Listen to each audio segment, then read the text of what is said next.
Sur le 3601, les pronostics exclusifs de Pierre Lévesque, Thierry Jarnet et Jean-Bertrand de Balanda, 3 professionnels au téléphone sur le 3601 et sur le web génie.com.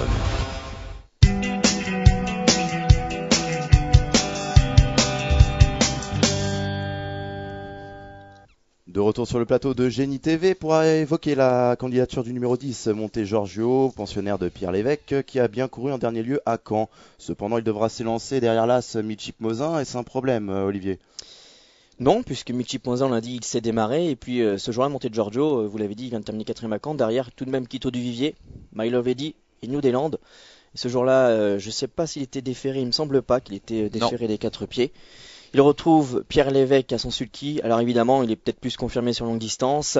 Il s'élance avec le numéro 10 derrière l'Autostar, donc à la corde en seconde ligne. Mais je vous ai dit en début d'émission qu'on avait parlé de Nicolas Labouras. Quand on a un mauvais numéro mais qu'on a un bon cheval, on s'en sort toujours avec la maestria de Pierrot. Ça devrait le faire. Allez Nico. Yann, vous en pensez quoi? C'est vrai qu'en plus Pierre Lévesque, quand il défère ses chevaux, il a toujours une très belle réussite. Monte Giorgio, c'est un cheval ménager qui a toujours couru qu'à bon escient. Il reste encore délicat. Contre lui, son numéro en deuxième ligne, mais comme l'a dit Olivier, c'est un cheval de qualité. À l'issue d'un bon parcours, c'est l'un des prétendants à la victoire. On est obligé de le retenir. Le numéro 11 s'appelle Corrigan Carnoët, qui reste sur une 5e place. Et c'est très bien, après une très longue absence, elle a couru 3 fois cette année, à chaque fois elle a terminé à l'arrivée. Maintenant, son entourage est peut-être un petit peu moins confiant. On l'a vu faire ses meilleures performances pieds nus, ce qui était le cas ces 3 courses cette année. Cette fois-ci, c'est pas sûr qu'elle soit déférée. Nouveau numéro en seconde ligne, il faut courir caché avec elle. Elle possède un bon finish, mais dans un tel lot, ça me paraît peut-être un peu plus compliqué. Je l'ai écarté. Pourtant, elle est quand même annoncée déférée des 4 pieds, Olivier. Oui, mais il paraît qu'elle n'a pas forcément bien travaillé ces derniers temps, c'est pour ça qu'on n'est pas sûr de la déférer. Effectivement, si elle court avec ses chaussures, pour moi elle n'a aucune chance, donc il faudra attendre de savoir si elle est bel et bien déférée, auquel cas elle peut accrocher une petite place. On passe au 12, Master Dancer, associé à Christian Bijon, l'entraînement Jean-Michel Bazir, qui vient d'effectuer sa rentrée à Caen, tout comme Shaft, Olivier. Oui, et on va remarquer que c'est le seul concurrent qui est sûr de courir avec ses chaussures, puisqu'aucune intention de déférer n'a été mise pour ses chances, et a priori, avec ses bottes, il devra simplement figurer. On va le pointer des jumelles parce qu'il va faire ses gammes en début d'hiver, et ça va pas être mal du tout après. Yann. C'est un concurrent qui possède des titres, on l'a vu au mois de juillet, je crois qu'il s'était classé 2e de Monte Giorgio, mais ce jour-là il était déféré des 4 pieds, le cheval n'est pas encore à 100%, et ferré ça me paraît compliqué, on va le suivre pour les prochaines courses où il découvrira de très bons engagements.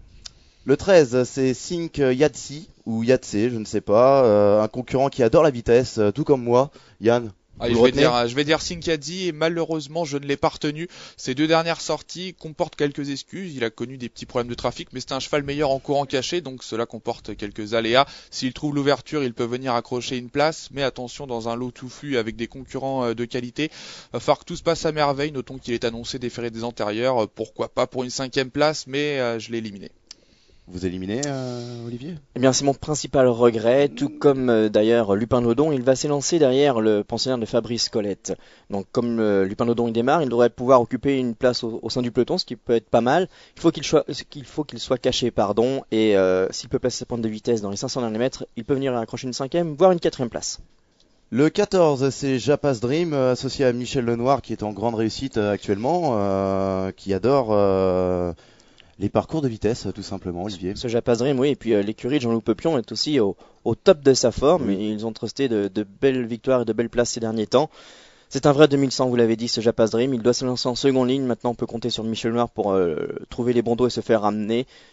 S'il fournit sa meilleure valeur, il est dans la bonne combinaison au passage du poteau. Yann, vous l'avez retenu celui-là? Je l'ai retenu, Japas Dream. C'était bien dans la course référence. Il s'est classé 6e. Je pense que la grande piste va servir ses intérêts. Olivier a bien résumé la situation. Jean-Loup Peupion est en pleine forme. Michel Lenoir également. Déféré des 4 pieds. Si tout se passe bien, il a une 3-4e place. Ça me paraît quand même compliqué pour la victoire avec un numéro 14 vers l'autostart. On passe au numéro 15, Lonchelsdan, qui reste sur une contre-performance dans l'épreuve référence, Yann. Il reste difficile à se situer, c'est un cheval estimé qui a quand même pas mal couru cette année. On l'a vu signer de très bonnes performances, il possède un redoutable finish. Cette fois-ci on a fait appel à Jos Verbeek, le cheval est annoncé déféré des 4 pieds. Et on va dire que je vais faire confiance à Jos Verbeek pour amener Lonchelsdan au mieux dans cette épreuve. S'il n'est pas trop loin des premiers à l'entrée de la ligne d'arrivée, sa bonne pointe de vitesse finale peut lui permettre de terminer dans la bonne combinaison ici, Rémi. D'accord, une question de parcours en fait. Voilà. Olivier? Une question de parcours, tout à fait, parce que moi je le préfère sur la longue distance. Maintenant avec Joss, on ne sait jamais. La dernière fois dans l'épreuve référence, il avait le 9 derrière l'autostart. Anderson Quist, qui était à son sulky, a démarré, a voulu prendre tête et corde, il s'est fait contrer. Il a donc logiquement demandé à souffler pour finir. Donc là, il va devoir subir pendant un petit moment. Et à mon avis, il peut venir prendre une 5e ou une 4e place. Je ne l'ai pas retenu, je n'avais pas la place. Très bien, on passe au 16 Cocabar, un des chevaux préférés de notre ami Patrick Bian, hein, d'ailleurs on le salue. Salut Pat. Qui reste d'ailleurs sur une 8e place à Graigne, Olivier. Oui, une 8e place, mais pas forcément extraordinaire. J'ai un peu de mal à le situer. Faut qu'il soit déféré pour qu'il fournisse sa meilleure valeur. Ce n'est pas sûr que ce soit le cas, donc faudra voir. Moi, je pense que sur ce parcours, ça va être difficile. Les meilleurs sur la longue distance et certainement piste plate aussi. Yann. C'est pas facile, je sais pas trop quoi en faire de Cocabar personnellement. En dernier lieu, sur les pommes de Graigne, le cheval était ferré, donc il n'a pas fait l'arrivée. Auparavant, 4e de la course référence en étant pieds nus, il avait déjà un numéro en seconde ligne. Benjamin Goetz le connaît parfaitement, c'est un cheval qui possède des titres à ce niveau. Ça me paraît quand même un petit peu compliqué pour conclure sur le podium, mais pourquoi pas, il fait partie des nombreuses possibilités pour une 4e ou 5e place, à condition bien sûr de courir pieds nus, et donc il faudra regarder s'il est bien ou non déféré. Très bien. Le numéro 17, c'est Knock de Manche, qui ne sera pas associé à Alain Laurent, mais Christophe Mirandel. Et il n'a pas couru depuis le mois d'avril, Yann. Il effectue une très grosse rentrée. Il est annoncé déféré des 4 pieds, mais bon, ça me paraît quand même compliqué. Il est barré à ce niveau, du moins pour sa rentrée. On va uniquement regarder son comportement. Olivier.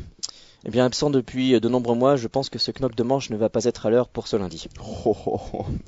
Allez, on reste avec vous et le numéro 18, My Winner, qui a déjà gagné sur ce parcours en devançant Lord de la Noé. C'est un vrai 2100 ce My Winner, petite piste, grande piste. Le seul souci, c'est avec le numéro 18, je pense que ce sera pas forcément mon gagnant.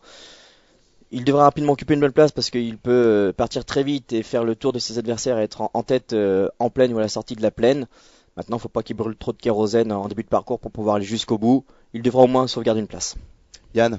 De toute façon, avec My Winner, dès qu'on voit un parcours de vitesse, le cheval fait l'arrivée, il termine toujours, c'est vraiment un spécialiste des 2100 mètres, 2150 également en gain, petite piste, grande piste, il n'y a pas de problème. Comme l'a dit Olivier, seul ombre à son tableau, ce numéro 18 derrière la voiture qui n'est jamais évident. Mais attention, s'il peut prendre un bon départ et se placer pas trop loin des premiers, c'est un cheval qui tient comme un roc dans la phase finale et lui aussi doit pouvoir sauvegarder une place. La victoire, ça me paraît quand même compliqué avec le 18.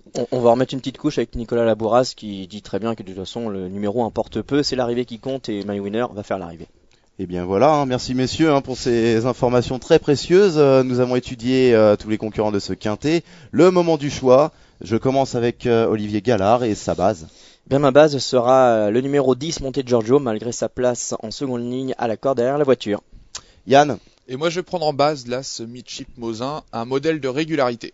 Tout à fait. On passe aux outsiders, Yann, je vous écoute. Et mon outsider sera le numéro 4, Lupin de Lodon, très à l'aise sur les parcours de vitesse, bien placé derrière l'autostart et annoncé déféré des 4 pieds. Et Monsieur Gallard nous propose un coup de poker avec le numéro 9, Caprice des Cageuls. Ce sera sans doute tout ou rien, notamment dans les premiers mètres de course, mais je fais confiance à Bernard Piton. Très bien messieurs, cette émission touche à sa fin. Prochain rendez-vous lundi, même heure, pour étudier le Quintet Plus de ce mardi à Saint-Cloud. En attendant, il me reste plus qu'à vous souhaiter bon jeu et bien évidemment, quintez-vous bien.